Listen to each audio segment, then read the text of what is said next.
en esta mañana. Hemos podido sentir a Dios en nuestros corazones, al Espíritu Santo dentro de nosotros. Señor, te damos las gracias por tu presencia en esta mañana, Señor. Gracias, Señor, porque tú, Señor, has sido fiel con esta iglesia, Dios mío, Señor. Así es, Señor. Porque tú nos pides en este día que seamos una iglesia fiel, Señor, en glorificarte, en ensalzarte, en tu palabra, Dios mío, Señor. Así Y eso es lo que es, queremos ser, Señor. Esa iglesia fiel que tú nos demandas en este día, Dios mío. Gracias, Señor. Te alabamos y te glorificamos y te ensalzamos, Señor, con todo nuestro corazón, Señor.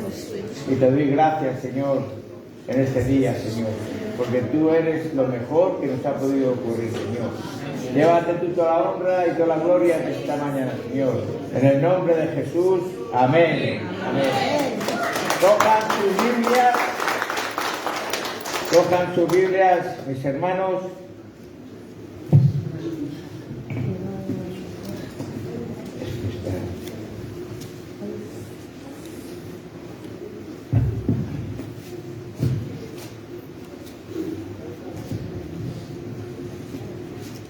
Perdonen que es que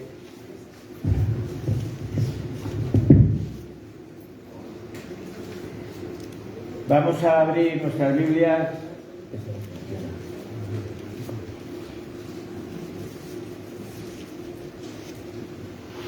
Vamos a abrir nuestra Biblia por el libro de Apocalipsis, capítulo 3.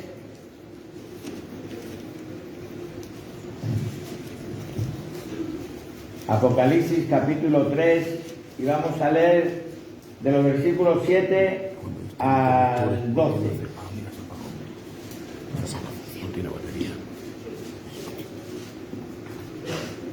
Apocalipsis capítulo 3 versículos 7 al 13. Dice la palabra de Dios: escribe al ángel de la iglesia en Filadelfia. Esto dice el santo, el verdadero, el que tiene la llave de David, el que abre y ninguno cierra, y cierra y ninguno abre. Yo conozco tus obras, he aquí he puesto delante de ti una puerta abierta, la cual nadie puede cerrar. Porque aunque tienes poca fuerza, has guardado mi nombre y has guardado mi palabra y no has negado mi nombre. He aquí yo te entrego de la sinagoga de Satanás a los que se dicen ser judíos y no lo son, sino que miente. Y he aquí yo haré que vengan y se postren a tus pies y reconozcan que yo te he amado. Por cuanto has guardado la palabra de mi paciencia, yo también te guardaré de la hora de la prueba que ha de venir sobre el mundo entero, para probar a los que moran sobre la tierra. He aquí yo vengo pronto, retén lo que tienes, para que ninguno tome tu corona. Al que venciere, yo lo haré columna en el templo de mi Dios, y nunca más saldrá de allí, y escribiré sobre él el nombre de mi Dios y el nombre de la ciudad de mi Dios, la nueva Jerusalén, la cual desciende del cielo de mi Dios, y mi nombre nuevo. Bueno, se pueden sentar, mis hermanos. Este ya es el último mensaje a la última iglesia que hemos dado a lo largo de estos meses atrás. Empezamos por la de la Odisea, empezamos por la última y terminamos con esta ya, las 7 iglesias. Y esta mañana vamos a ver la iglesia de Filadelfia, una iglesia fiel. ¿Les suena? Una iglesia fiel. Así como hay iglesias infieles, iglesias paganas, iglesias frías, iglesias materialistas, iglesias que se están muriendo, también hay iglesias fieles, y Filadelfia era una iglesia fiel. Como acostumbramos a hacer cada vez que hemos predicado sobre las iglesias de Apocalipsis, y para tener un mejor entendimiento del mensaje que Dios tiene esta mañana para nosotros, nos es necesario hacer un breve repaso de la historia de esta iglesia. Mira, la ciudad fue fundada por el rey Atalo II de Pérgamo, y fue nombrada así porque el rey Atalo le daban el sobrenombre de Filadelfo, que significa amor al hermano o amor fraterno, amor fraternal, debido al amor y amistad que el rey tenía con su hermano Eúmenes. Y de ahí viene el nombre de Filadelfia. La zona donde la ciudad de Filadelfia estaba ubicada era muy rica y era una tierra muy fértil. Debido a esto había muchos viñedos en esa región, a tal punto de que uno de los templos principales de la ciudad estaba dedicado al dios Baco, que era el dios del vino. Y había grandes celebraciones paganas llamadas bacanales. Les sonarán, ¿verdad? Pues ahí es donde viene esa palabra, del rey Baco, del rey del vino, bacanales, en honor a este dios. Era una ciudad muy dada a los placeres, como la mayoría de las ciudades grecorromanas. Y esta ciudad pasó por momentos complicados. Sufrió 2 terremotos que le dejaron prácticamente en escombros. El primero en el año 17 después de Cristo y el segundo en el año 23 después de Cristo. Pero luego fue reconstruida por Tiberio y llegó a ser conocida como la pequeña Atenas, por la hermosa arquitectura de sus edificios públicos y de sus templos. Y actualmente esta ciudad se encuentra en la ciudad de Alaşehir, que está en Turquía. Si quieren un mapa, ustedes lo pueden ver que está allí. Y en este contexto estaba esta iglesia, la iglesia de Filadelfia. Y a través de estos datos nos damos cuenta de que los cristianos de esta iglesia eran una minoría, no era un grupo poderoso o que ejercía gran influencia sobre la ciudad, ¿qué va? Era considerado un grupo minoritario entre los habitantes. La iglesia de Filadelfia para muchos de esa ciudad era algo insignificante, no tenía mucha influencia, ¿no? Esta iglesia se encontraban rodeados de lobos, listos para atacarles. Y a pesar de la condición religiosa y moral de la ciudad, la iglesia se había mantenido fiel al Señor. Por lo cual, en la iglesia, junto con la de Esmirna, lo recordarán, que no recibe ningún reproche o señalamiento de parte del Señor Jesús. Lo recuerdan que todas las demás iglesias, de las 7 iglesias, hay 5 que reciben reproches duros del Señor Jesús. Esmirna y Filadelfia son las únicas que no reciben. Y no significa que esto fuera una iglesia perfecta, ¿no? Pero sí era una iglesia que trataba de ser fiel al Señor y a su palabra. ¿Quién no consideraría ser partícipe de una iglesia así? Nos gustaría, ¿verdad? ¿No? A la cual el Señor no tenga nada que reprocharle ni nada. ¿Y saben ustedes quién hacen esta clase de iglesia? Ustedes, todos nosotros hacemos esa clase de iglesia. Todos. No la hace nadie en particular, sino todos hacemos esa clase de iglesia. Esa clase de iglesias fieles al Señor y a su palabra.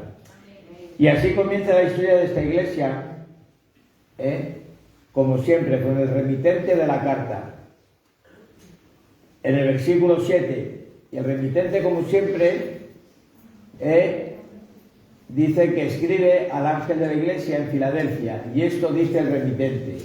Dice, esto dice el santo, el verdadero, el que tiene la llave de David y el que abre y cierra. Perdón, el que abre y ninguno cierra, y cierra y ninguno abre. Mirad, Jesús se está llamando a sí mismo el santo y el verdadero, ¿no? Y es decir, menciona 2 cualidades de su carácter divino. Cuando se dice que es el santo, sabemos que la palabra es una palabra griega que significa apartado. Y Dios está apartado, por supuesto, apartado totalmente del pecado y nunca será contaminado por él. Él se hacía llamar el santo a esta iglesia, ¿por qué? Porque había mucha gente en esa ciudad de Filadelfia que estaban contaminados con el pecado, contaminados con el dios Baco, contaminados con esa fiesta llamada bacanales, ¿no? Y él se hace llamar santo para dar a entender a la gente de que él está apartado de todo pecado, y que él nunca será contaminado por esos dioses que la gente adora, ¿no? La otra palabra dice que es el verdadero, y es igual, tiene el mismo significado, la misma definición que decíamos cuando Él se llama santo. Él, a esa gente que adora un montón de dioses, Él se declara como el Dios verdadero. No hay más dioses ni nada más. En una sociedad politeísta como era esa, donde había muchos dioses, donde adoraban a muchos dioses, Él se declara como el Dios verdadero, el Dios justo, el Dios real, el Dios que verdaderamente obra en la vida de las personas. Y ya conocemos todos el versículo de Juan 14:6 que dice que Él es el camino, la verdad y la vida, y no hay nada más, ¿no? Y Él se declara con estas dos, ¿verdad?, cualidades de su carácter divino, de cara a esa situación que tenía esta ciudad. Y la tercera cosa que dice que el que tiene las llaves de David. Esto es una confirmación de la autoridad que Dios posee, ¿verdad? Y Jesucristo toma las palabras de una profecía que hay en Isaías 22, que dice: y pondré las llaves de la casa de David sobre su hombro, y abrirá y nadie cerrará, y cerrará y nadie abrirá. Sabemos todos, hermanos, que las llaves permiten abrir puertas para pasar de un lugar a otro, ¿no? Para pasar de la calle a la iglesia, al lugar aquí, pues tenemos que abrir una puerta y cerrar una puerta, ¿no? Y sirve para cerrar una puerta e impedir el paso a través de ella. Y Jesús posee esa autoridad. Posee la autoridad para abrir puertas, caminos, oportunidades y sobre todo permitir la entrada en el cielo mediante la salvación. Pero también puede cerrar puertas, esas puertas, esos caminos, esas oportunidades, y obligar a entrar al infierno, a la condición eterna. La puerta o oportunidad que Jesús abra no puede ser cerrada por nadie, y viceversa. La puerta o oportunidad que Jesús cierre no puede ser abierta por nadie, porque Él tiene la autoridad y Él obra como Él quiere. Él tiene todo el poder, ¿no? Y esa es la presentación. Y dice que le escribe al ángel de la iglesia. Ya sabemos, lo hemos contado en cada una de las iglesias. Se escribe al ángel de la iglesia, escribe al pastor de la iglesia. Pero el pastor no es para reprocharle nada al pastor. Escribe al pastor de la iglesia como persona puesta por Dios ahí para que él comparta las cartas a la iglesia, no para otra cosa. Por ejemplo, la carta de Apocalipsis, el libro de Apocalipsis lo escribió el apóstol Juan, ¿no? Dios le transmitió al apóstol Juan para que el apóstol Juan nos transmitiera a nosotros esta carta, este libro, ¿no? Pues igual dice aquí, escribe al ángel de la iglesia, escribe al pastor de la iglesia para que comparta esta carta a la iglesia. Y ya seguimos por el versículo 8 y dice: yo conozco tus obras. Tampoco vamos a hablar de esto porque ya hemos hablado muchas veces. Dios le está diciendo aquí, les hace saber su omnisciencia, les hace saber que Él conoce todo, Él conoce a cada uno de nosotros, conoce lo que pensamos, conoce lo que no pensamos, conoce las palabras que decimos, si son verdaderas, si son reales, o no son tan reales o no son tan verdaderas. Él conoce todo, ¿no? Pero ¿qué pasa? Que muchas veces no tenemos ese temor de Dios. Hacemos cosas como si Dios no existiera. Muchas veces hacemos cosas y pensamos que no, si no me ha visto nadie. Iluso. Dios ve todo, Dios sabe todo. Él conoce todo lo que hacemos, hermanos. De verdad. Y esto tenía que producir en nosotros cierto temor. Si verdaderamente creemos en Dios y sabemos que Dios es real, entiende que Dios conoce todo, conoce a cada uno de nosotros, conoce hasta lo más respondido que haya en nuestra vida. Entonces, por eso Él se dirige a esta iglesia y no le menciona ninguna falta, porque Él sabe lo que tiene esta iglesia. Él sabía por lo que estaba pasando y entonces no le menciona ninguna cosa mala, ¿no? Se permite entender que lo que estaban haciendo lo estaban haciendo bien, ¿no? Y seguimos en el versículo 8 y dice: he aquí he puesto delante de ti una puerta abierta, la cual nadie puede cerrar. Mirad, el Señor puso delante de esta iglesia una puerta abierta. Dice que la cual nadie puede cerrar. Esta iglesia pequeña, pero fiel, Dios le dio el poder para aprovechar esa puerta abierta. Pero, ¿qué significaba esa puerta abierta que nadie puede cerrar? ¿No? Aquí no lo explica, pero si nosotros miramos en la Biblia y miramos puertas, cómo Dios abre puertas, vemos que casi todas las puertas que abre Dios es para predicar el Evangelio. Para ir a la calle a predicar el Evangelio. Entonces entendemos de que esa era una oportunidad de predicar el Evangelio del reino de Dios, sin restricción, ¿verdad? Y aunque hubiera oposición, aunque haya mucha oposición, cuando vayamos a predicar el Evangelio a la calle donde vayamos, no pasa nada, no tengamos miedo. ¿Por qué? Porque el Señor nos ha abierto esa puerta. No hay peligro, ya puede venir quien venga. El Señor se nos ha abierto esa puerta de hacer ese trabajo en la calle, no pasa nada. Y la iglesia de Filadelfia lo entendía así, ¿no? ¿Por qué? Porque Dios es quien abrió esa puerta, ¿no? Dice la palabra de Dios que era una iglesia que tenía poca fuerza. Fijaros, dice, en el versículo 8 dice, yo conozco tus obras y aquí he puesto delante de ti una puerta abierta la cual nadie puede cerrar, porque aunque tienes poca fuerza, es posible que Jesús se refería a que era una iglesia pequeña, sin muchos miembros, sin muchos recursos, la cual haría que la labor de evangelizar en la ciudad no fuera fácil, no fuera tan fácil, sino un poco más complicado. Pero aún así, nunca lo dejaron de hacer, nunca. Entendían que Dios les abrió esa puerta y la aprovecharon. Esto nos tiene que animar a nosotros como iglesia, a esta iglesia, a nosotros, a cada uno de nosotros, a no desmayar, aunque seamos una congregación pequeña, aunque seamos una congregación sin muchos recursos, aunque tengamos muchos errores, lo importante no es la cantidad, es la calidad. Y la calidad es ser una iglesia fiel. Y si somos fieles a su palabra y a Dios, no hay ningún problema.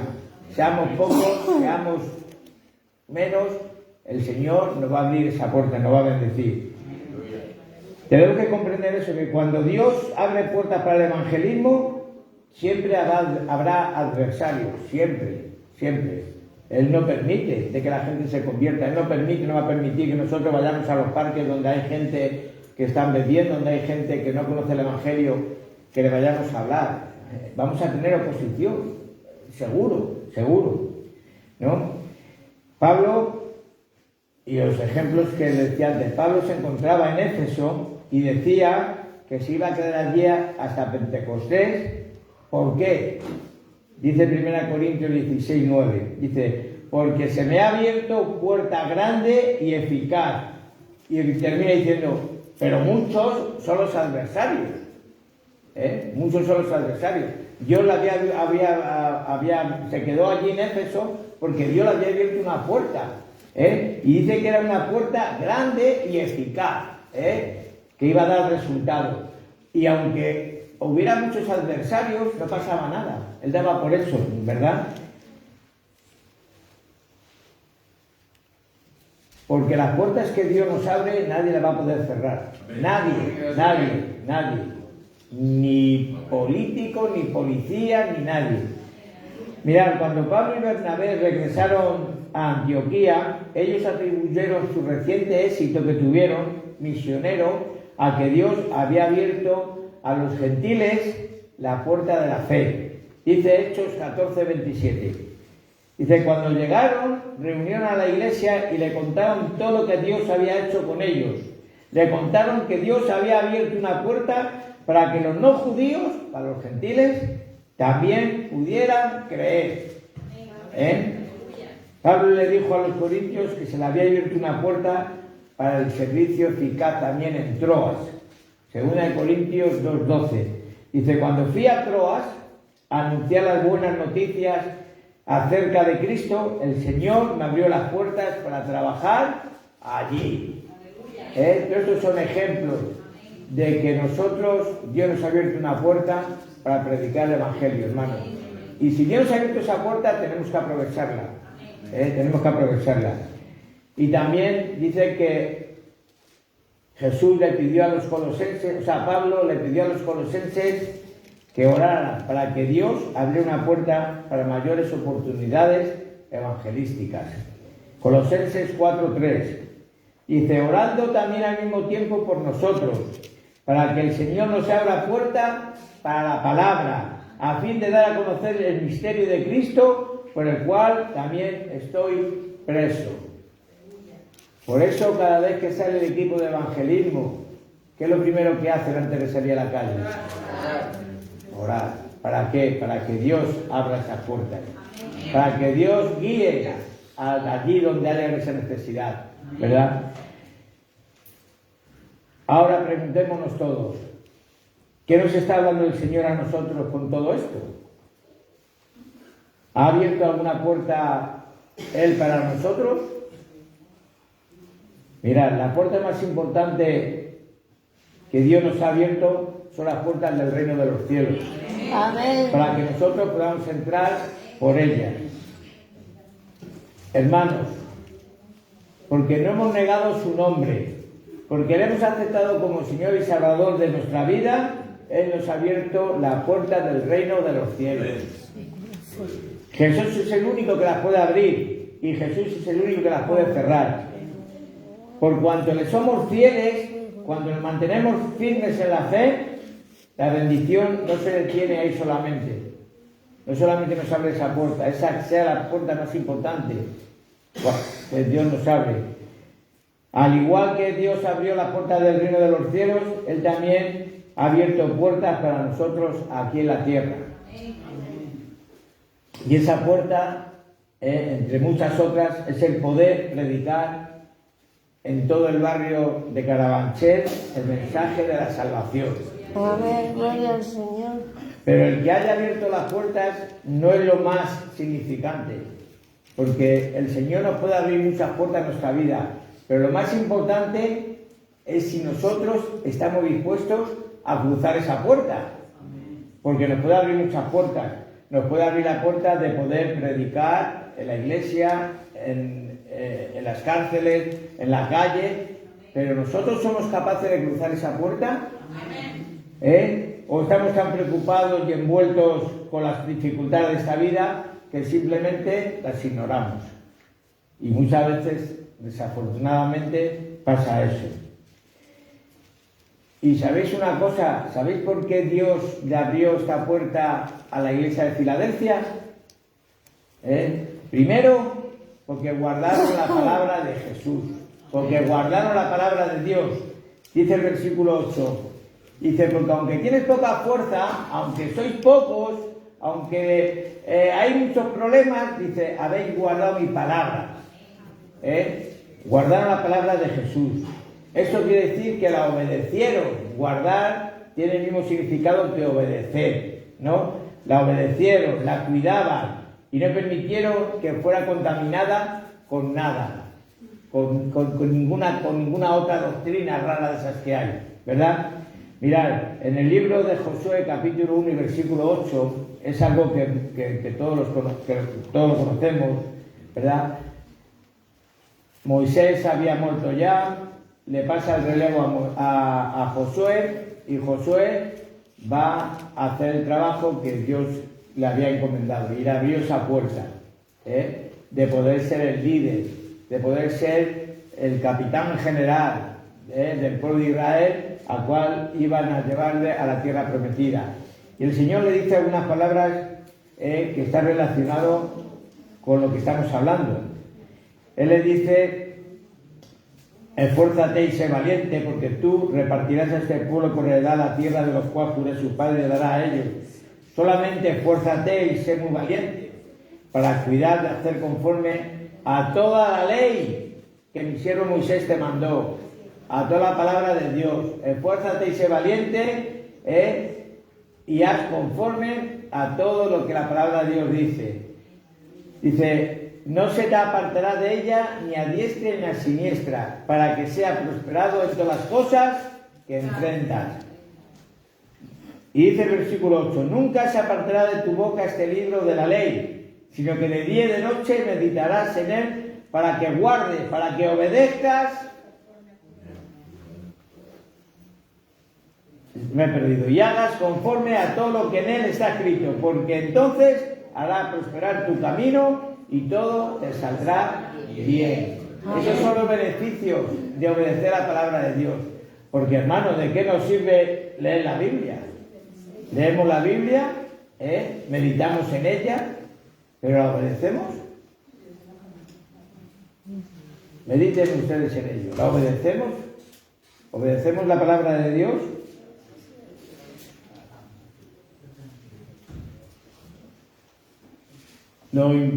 Esto nos enseña a nosotros lo importante que es para Cristo, que nosotros obedezcamos y que guardemos su palabra. En el Evangelio de Juan, capítulo 14 y 23, dice: el que me ama, obedecerá mi palabra. ¿Amas a Dios? ¿Amas a Cristo? Obedece su palabra, porque si no... Por eso, en el mismo tiempo que Jesús estuvo en la tierra, él ya sabía que había mucha gente que decía, pero no hacía. Y los dijo: ¿por qué me llamáis Señor y Señor y no hacéis lo que yo os digo? Mucho Señor y Señor, pero obedecí mi palabra. Eso pasaba en los tiempos de Jesús, pero hoy en día también pasa. En esta iglesia no. Yo sé que en esta iglesia no. Pero pasa. Hermanos, ¿tienen una Biblia? ¿Tienen una Biblia? ¿La leen? ¿La estudian? ¿La comparten con otros? ¿Con su familia? ¿Con sus vecinos? Pues enhorabuena. Esto fue la primera cosa por la que Dios les abrió esa puerta del especial a Filadelfia. Y la segunda dice: has guardado mi palabra y nunca me has negado mi nombre. Amén. Gloria a Dios. Quisiera ser una iglesia así. No escondieron su fe, ni la negaron. Con valentía expresaron a quién adoraban, a quién seguían y en quién confiaban. ¿Cuántos de nosotros nos hemos avergonzado alguna vez de ser cristianos? O no saben ni tan siquiera nuestra familia que somos cristianos, o nuestro compañero de trabajo. Ellos, la iglesia de Filadelfia, no habían negado a Jesús. Llevaban su Biblia bien visible. No la llevaban ni tan siquiera en el bolso, la llevaban en la mano, para que la viese la gente, ¿verdad? Invitaban a sus familiares y amigos a la iglesia. Ellos no se avergonzaban. Entendían y sabían lo que había dicho Jesús. Dice: porque el que se avergonzara de mí y de mis palabras en esta generación adúltera y pecadora, el Hijo del Hombre se avergonzará también de ellos cuando vengan en la gloria de su Padre con los santos ángeles. Amén. Mira, la expresión "no han negado mi nombre" se refiere a que era tiempo de persecución a la iglesia. Nunca había dejado de proclamar el Evangelio, y cuando tú no dejas de proclamar el Evangelio tienes problemas. Y eso lo estamos viendo. Afortunadamente, tenemos problemas cuando salimos a la calle, afortunadamente, porque si no tuviéramos problemas nos deberíamos preocupar. Si estamos teniendo problemas es porque estamos haciendo algo bien, porque todos esos ataques que vienen de los vecinos insultándonos, llamando a la policía y todas esas cosas, es porque les incomoda el Evangelio. Les incomoda que hablemos de la salvación, les incomoda que hablemos de que hay un Dios vivo, un Dios real. Pero eso no tiene por qué, cuando pasen esas cosas que van a pasar. Ya decía Pablo en Corintios, decía que muchos eran los perseguidores. No nos tiene que hacer negar a Jesús, ni mirar para otro lado. No, hay que hacerle frente con humildad, no creernos más que nadie, pero hacer frente. No debemos negar a Jesús, al Evangelio, por nada en este mundo, ¿verdad? Mirad, el caso más conocido de la Biblia, todos sabemos, es el de Pedro. Ayer cuando íbamos paseando, pues me dieron esta idea los hermanos. Y gracias a Dios por ello. Hay que oír y todo lo que sea bueno, dice, lo malo lo rechaza, lo bueno para el saco. Mirad, todos conocemos qué le pasó a Pedro, ¿no? Pedro ya desde el principio hizo las cosas mal, ¿no? Porque Jesús le advirtió, le dijo, no vayas ahí donde yo voy a ir. Jesús le advirtió. En Juan 13, versículos 36 y 37, le dijo Jesús, Simón Pedro, y dice, Señor, ¿a dónde vas? Y Jesús le respondió, a donde yo voy no me puedes seguir ahora, mas me seguirás después. Le dijo Pedro, Señor, ¿por qué no yo te puedo seguir ahora? Mi vida pondré por ti. Jesús le respondió, tu vida pondrás por mí. De cierto te digo, no cantará el gallo y que me hayan negado 3 veces. Él no tenía que ir, Jesús le advirtió. Jesús le dijo, no tienes por qué ir allí. Pero él pensó de que era mejor. Pero, a ver, si lo que decíamos antes, ¿para qué me llama el Señor y no hace lo que yo te digo? Y ese fue el primer error de Pedro. Claro, llegó allí y se encontró con lo que se encontró, ¿verdad? Pero ¿cómo puede Pedro, una persona cercana a Jesús, Pedro, un discípulo de Jesús, cómo pudo llegar a ese extremo? ¿Verdad? ¿Cómo podía decir que no conocía al Señor, se había pasado con él los 3 años más hermosos de su vida? ¿No había estado Jesús en casa de Pedro y había sanado a su suegra? ¿No había usado su barca como púlpito improvisado y había ido juntos a pescar? ¿No lo había elegido como uno de sus apóstoles y le había enviado a predicar? ¿No había subido con el Señor al monte y le había visto transfigurarse? ¿No lo había salvado de ahogarse en medio del mar de Galilea? Tú habías tenido todas esas experiencias con Jesús y él le negó. ¿Por qué? Porque no obedeció su palabra. Por eso dice al principio de este versículo, dice, porque ha guardado mi palabra y no ha negado mi nombre. Él no guardó su palabra. Él tenía que haber hecho oídos a esa advertencia que le hizo Jesús y no ha venido, ¿verdad? Pero no le reprochamos nada, ¿verdad? Porque tenemos que, al revés, tenemos que aprender de eso, hermanos. Y cuando Dios nos hable, a través de su palabra, a través de los pastores, a través de un hermano, tenemos que hacer ser obedientes a ello, ¿no? Y aunque estamos considerando el caso de Pedro, tenemos que admitir que nosotros no somos tan distintos como Pedro. No somos tan distintos, ¿verdad? Todo esto llevó a Pedro a descubrir que era mucho más débil que lo que él imaginaba. Y esto nos enseña a nosotros a ser prudentes, sobre todo a obedecer la palabra de Dios. Mira, con relación a esto hay un texto histórico, hay un dato histórico que afirma que la ciudad de Filadelfia había cambiado 3 veces de nombre para dar honor a sus distintos benefactores, ¿no? Pero la iglesia se había mantenido fiel durante todo este tiempo en el nombre de Cristo. Ellos habían cambiado el nombre de la ciudad, los benefactores, los que daban dinero, pero ellos se habían mantenido fiel con el nombre, ¿verdad? Según la historia se puede calcular que la iglesia de Filadelfia sobrevivió por lo menos 1300 años, es decir, mucho más tiempo que las otras 6 iglesias. Y a partir de ahí, de que esta iglesia pequeña, con pocas fuerzas, pero que había guardado la palabra de Dios y no habían negado su nombre, ¿no? El Señor les bendice con varias promesas. Primera, dice que Él le iba a entregar a sus enemigos en sus manos. Versículo 9, dice, he aquí yo entrego de la sinagoga de Satanás a los que se dicen ser judíos y no lo son, sino que mienten. He aquí yo haré que vengan y se postren a tus pies y reconozcan que yo te he amado. Mirad, al parecer existió una gran colonia judía, Jesús menciona su sinagoga, la cual no era de Dios, sino de Satanás. ¿Y por qué era esto? Porque había habido judíos, como bien explicaba el hermano Joaquín, que se habían convertido al cristianismo.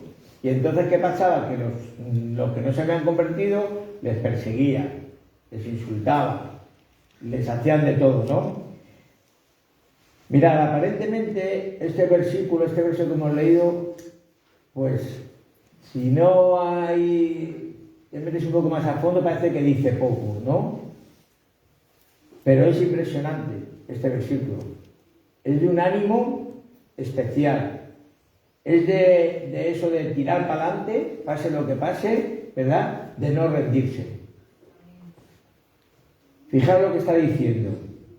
Yo voy a hacer que tus enemigos, aquellos que te insultan en la calle, aquellos que te faltan el respeto, aquellos que se burlan de ti, aquellos que dicen que el cristianismo es una estupidez, aquellos que defienden el matrimonio homosexual y ridiculizan la palabra de Dios, aquellos que están en contra de ti, a todos esos haré que vengan y se postren a tus pies y reconozcan que yo te amo y que te guardo.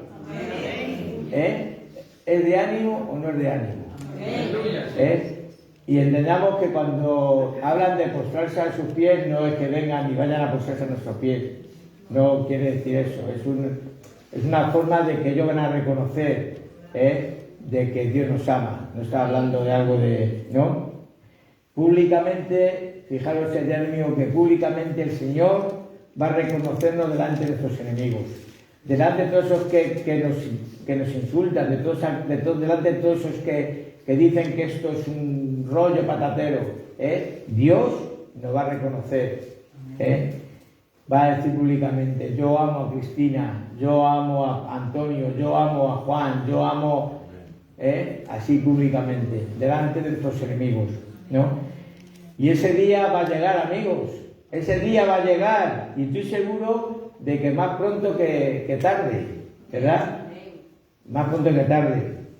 Esta es la primera promesa que Dios tiene para su iglesia, que sus perseguidores, que los que se oponen al Evangelio, los judíos que perseguían a la iglesia, que se burlaban de ellos, van a tener que reconocer que Dios amaba a esa iglesia y que se iban a postrar a sus pies. Pero eso no lo harán unos pocos. No, eso lo harán muchos. Lo hará todo el mundo. Filipenses 2:10 dice: para que en el nombre, ¿sabes? Esta mañana creo que se ha hecho algo mención a eso. Para que en el nombre de Jesús se doble. ¿Cuántas? Todas las rodillas de los que están en los cielos y en la tierra y debajo de la tierra, y toda lengua confiese que Jesucristo es el Señor, para la gloria de Dios Padre. Mirad, este texto es profético, que dice que la rodilla se doblará un día a los pies de Jesús. Todas las rodillas, todas, ¿no? Y Dios nos está diciendo que aunque nuestra iglesia pequeña, con pocas fuerzas, prevalecerá contra sus enemigos. Y esto tendrán que reconocer que esta iglesia es amada por Dios. Como esos judíos tuvieron que reconocerlo. Jesús profetiza la victoria final de los cristianos fieles, que tendrán a sus enemigos delante de sus pies. Esa es la segunda. La primera. La segunda dice que les iba a guardar en la hora de la prueba. Versículo 10. Dice: por cuanto has guardado la palabra de mi paciencia, yo también la guardaré a la hora de la prueba que ha de venir sobre el mundo entero para probar a los que moran sobre la tierra. El Señor nos va a guardar de las pruebas. Y ustedes se preguntarán: ¿qué pruebas? ¿No? La prueba que ha de venir sobre el mundo entero, no sobre unos cuantos. Dice sobre el mundo entero, para probar a los que moran sobre la tierra. La frase "los que moran sobre la tierra" se menciona varias veces en el libro de Apocalipsis. Y se refiere a los que no han creído en Jesús y que serán objeto de la ira de Dios. Cristo promete que los creyentes no pasarán la gran tribulación, dice la palabra de Dios, que se describe en el capítulo 4 en adelante en el libro de Apocalipsis, ¿verdad? El otro día leíamos un versículo que le vamos a leer otra vez, unos cuantos versículos. Apocalipsis 7, versículos del 9 al 16, dice: después de esto miré y aquí una gran multitud, la cual nadie podía contar, de todas las naciones y tribus y pueblos y lenguas, que estaban delante del trono y en la presencia del Cordero, vestido de ropas blancas y con palmas en la mano, y clamaban a gran voz diciendo: la salvación pertenece a nuestro Dios, que está sentado en el trono, y al Cordero. Y todos los ángeles estaban en pie alrededor del trono y de los ancianos y de los 4 seres vivientes, y se postraron sobre su rostro delante del trono y adoraron a Dios, diciendo: amén. La bendición y la gloria y la sabiduría y la acción de gracias y la honra y el poder y la fortaleza sean a nuestro Dios por los siglos de los siglos. Amén. Entonces uno de los ancianos habló diciéndome: estos que están vestidos de ropas blancas, ¿quién son y de dónde han venido? Yo le dije: Señor, tú lo sabes. Y él me dijo: estos son los que han salido de la gran tribulación y han lavado sus ropas y las han emblanquecido con la sangre del Cordero. Por eso están delante del trono de Dios y le sirven día y noche en su templo, y el que está sentado sobre el trono extenderá su tabernáculo sobre ellos. Y ya no tendrán más hambre ni sed, ni el sol los caerá sobre ellos, ni calor alguno, porque el Cordero que está en medio del trono los pastoreará y los guiará a fuentes de agua de vida, y Dios enjugará toda lágrima de los ojos de ellos. ¿Saben una cosa? Cuando Dios ha enviado un juicio de ira sobre alguna persona, sobre algún pueblo, Dios siempre ha cuidado de los suyos. Siempre, siempre. Cuando Dios envió el diluvio, ¿a quién protegió? A Noé. Cuando Dios envió juicio sobre Sodoma y Gomorra, ¿a quién protegió? Claro. Y ahora va a haber un tercer juicio, pero este tercer juicio va a ser global. Va a embarcar a toda la tierra, a la cual la iglesia fiel va a ser protegida del Señor, ¿verdad? La iglesia será arrebatada de este mundo, como se describe en 1 Tesalonicenses 4, 15, 17. Dice esta palabra, dice: por la cual os decimos esto, en palabra del Señor, que nosotros que vivimos, que habremos quedado hasta la venida del Señor, no precederemos a los que durmieron. Porque el Señor mismo, con voz de mando, con voz de arcángel y con trompeta de Dios, descenderá del cielo, y los muertos resucitarán primero. Luego nosotros, los que vivimos y los que hayamos quedado, seremos arrebatados juntamente con ellos en las nubes para recibir al Señor en el aire, y allí y así estaremos siempre con el Señor. Amén. Esas son las pruebas que está hablando aquí la palabra de Dios. Dice que Él también nos guardará cuando venga esa gran tribulación, cuando venga la segunda venida del Señor. Él guardará a su pueblo de la ira de Dios. Igual que hizo con Noé, igual que hizo con Lot, Él hará con nosotros, con sus hijos, con los que guardamos y obedecemos su palabra. Y la pregunta: ¿cuándo ocurrirá esto? Yo no lo sé, nadie lo sabe, ni tan siquiera los ángeles. Solamente lo sabe el Padre. Pero esto nos advierte y nos dice que tenemos que estar preparados. Tenemos que estar en paz con Dios, hermanos, porque no sabemos la hora ni el día. Y yo no me quiero quedar aquí a pasar gran tribulación. Yo quiero que el Señor esté muerto o esté vivo, sea arrebatado por Él a su presencia. La prueba venía y vendrá sobre el mundo, pero el Señor guardará a su iglesia fiel, a su iglesia que es instrumento en este mundo. Y la tercera promesa, dice versículo 11, ya terminamos. Dice, he aquí que yo vengo pronto, retén lo que tienes para que ninguno tome tu corona. El Señor resucitado habla de su regreso y dice, he aquí yo vengo pronto.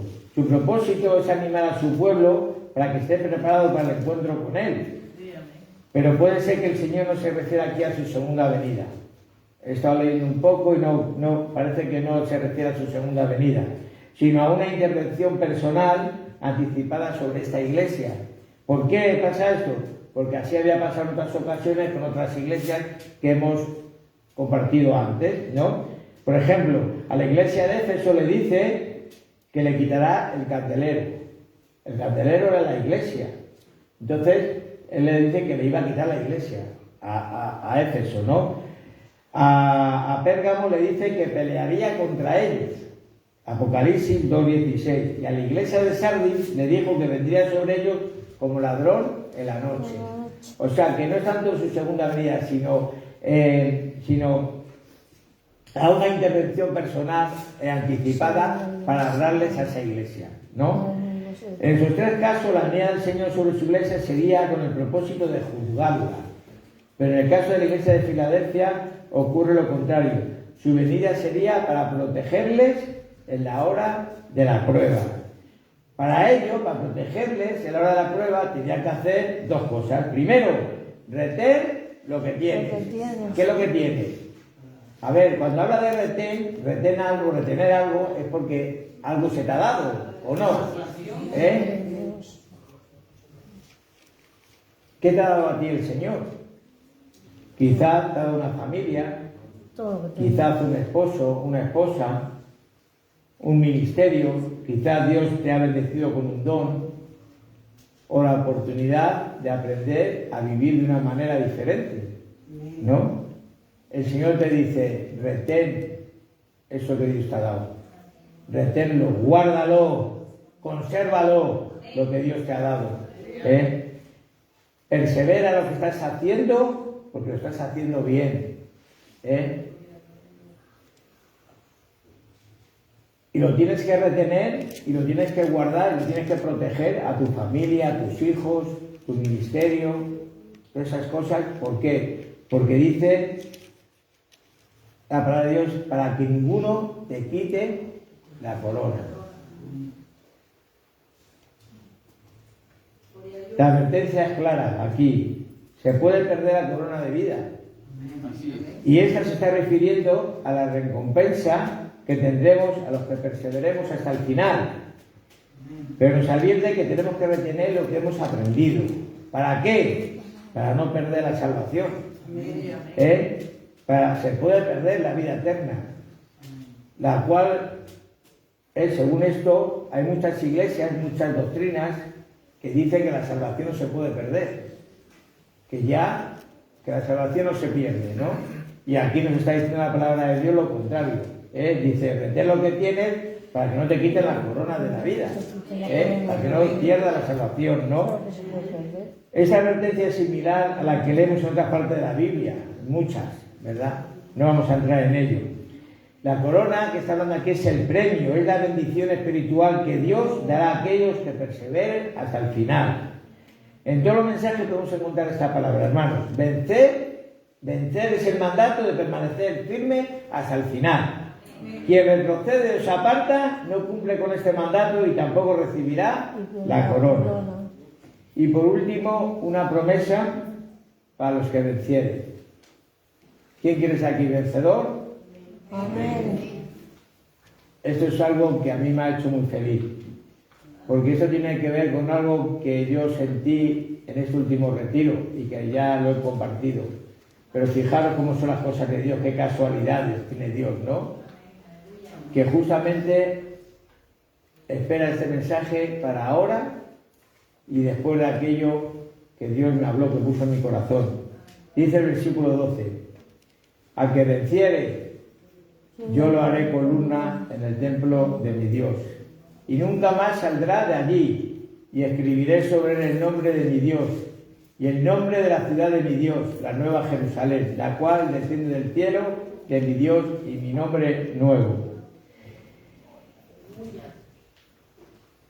Dice, yo la haré columna en el templo de mi Dios y nunca más saldrá de allí. La promesa de hacer al vencedor una columna en el templo de Dios puede entenderse como una metáfora de estabilidad, de seguridad y de honor, ¿verdad? En los tiempos antiguos, la columna era una parte esencial en un edificio, porque daba soporte y estabilidad, ¿no? Por lo tanto, convertirse en una columna en el templo de Dios significa que uno se convertirá en una parte íntegra de Dios, disfrutando de su presencia eterna y de una posición de honor. Además, la promesa que dice que nunca más saldrá de allí sugiere una seguridad eterna en la presencia de Dios, una promesa de salvación y una vida eterna. Pero ¿quién son estas columnas? La Biblia compara a los líderes de la Iglesia con las columnas.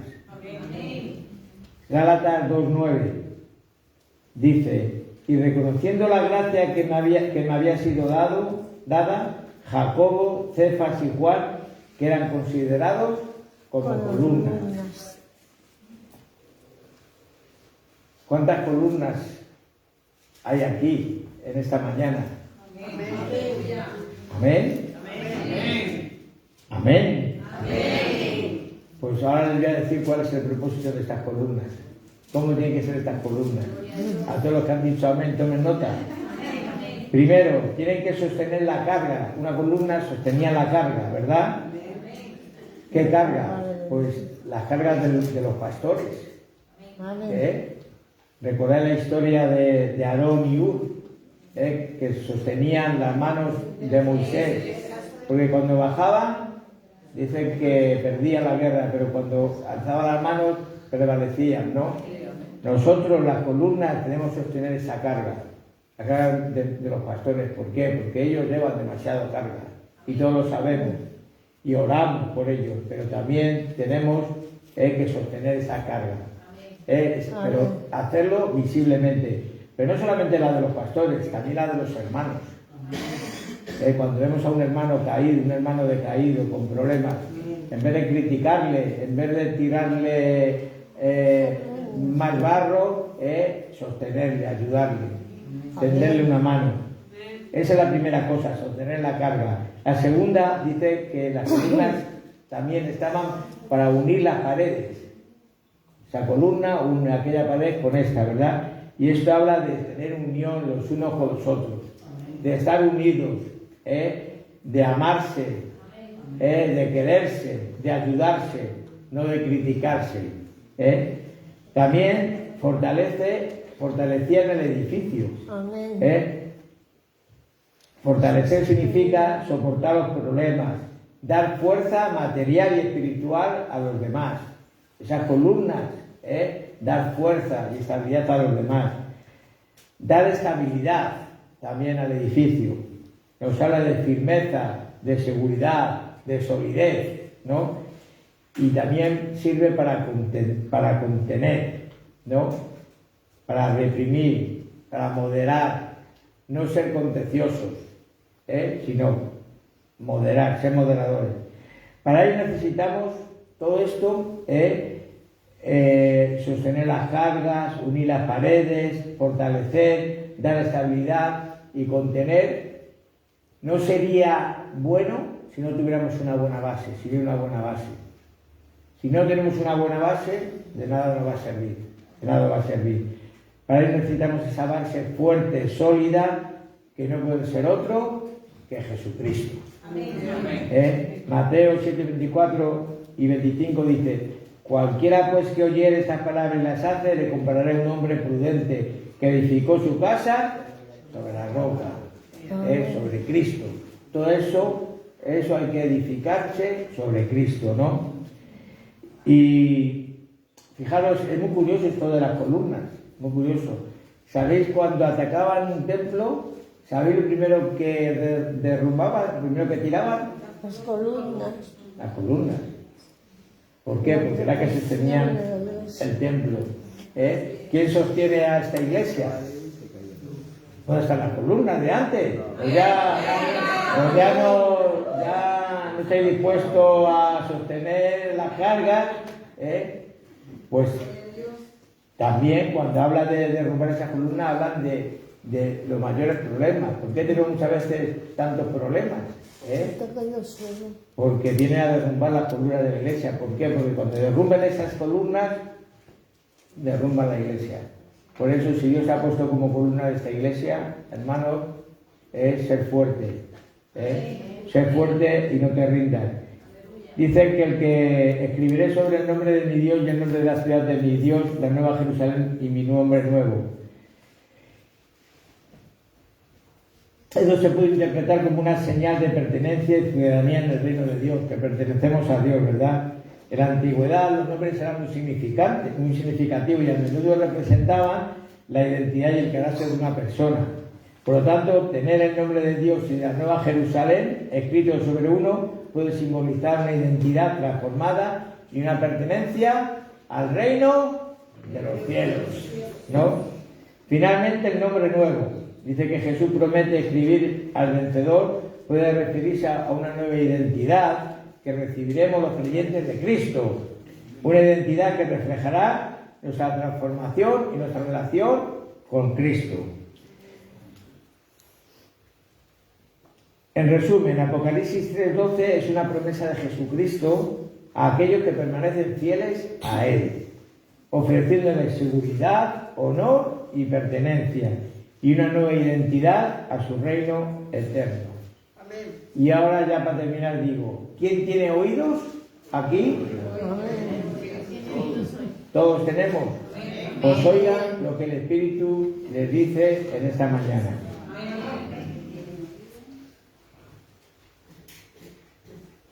Dice, escuchen, presten atención y corrijan lo que se les pide.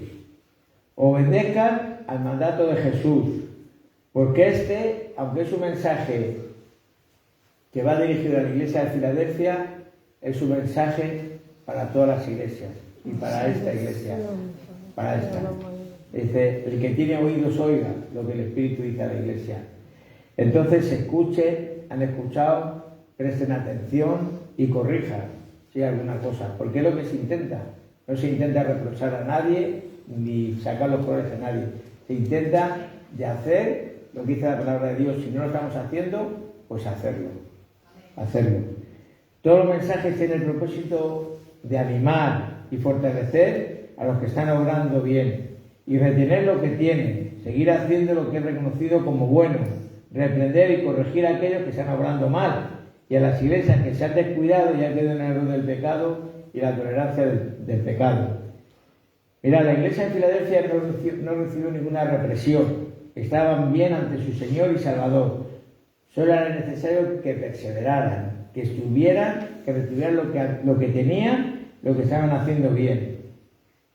Que la iglesia servidores de vida sea vista y evaluada por Jesús como fue la iglesia de Filadelfia. Amén. De verdad, sería muy honroso para todos nosotros, porque la iglesia eres tú, todos, cada uno de nosotros, ¿verdad? Y que el Señor nos evalúe de esta forma, y nos diga, aunque seáis pocos, aunque tengáis muchos problemas, aunque económicamente siempre andéis como andamos, ¿verdad? Pero no tiene nada que ver, porque sois una iglesia fiel, una iglesia que amáis a Dios, una iglesia que obedecéis su palabra, una iglesia que amáis a Dios por encima de todas las cosas. Eso es lo importante, hermanos. Muchas veces miramos por ahí iglesias, mega iglesias de 4.000 y 5.000 personas y parece que nos da un poco pelusa, ¿no? Envidia y otra iglesia y nosotros 60 personas, ¿no? No es la cantidad, hermano, es la calidad. Por eso yo les pido en este día, en esta mañana, que si Dios nos ha abierto esas puertas que cada uno sabe, que obedezcamos su palabra. Y no solamente que nos abra esa puerta, sino que tengamos la valentía de entrar por esa puerta. Pónganse en pie. Señor, te damos las gracias en esta mañana, Dios mío.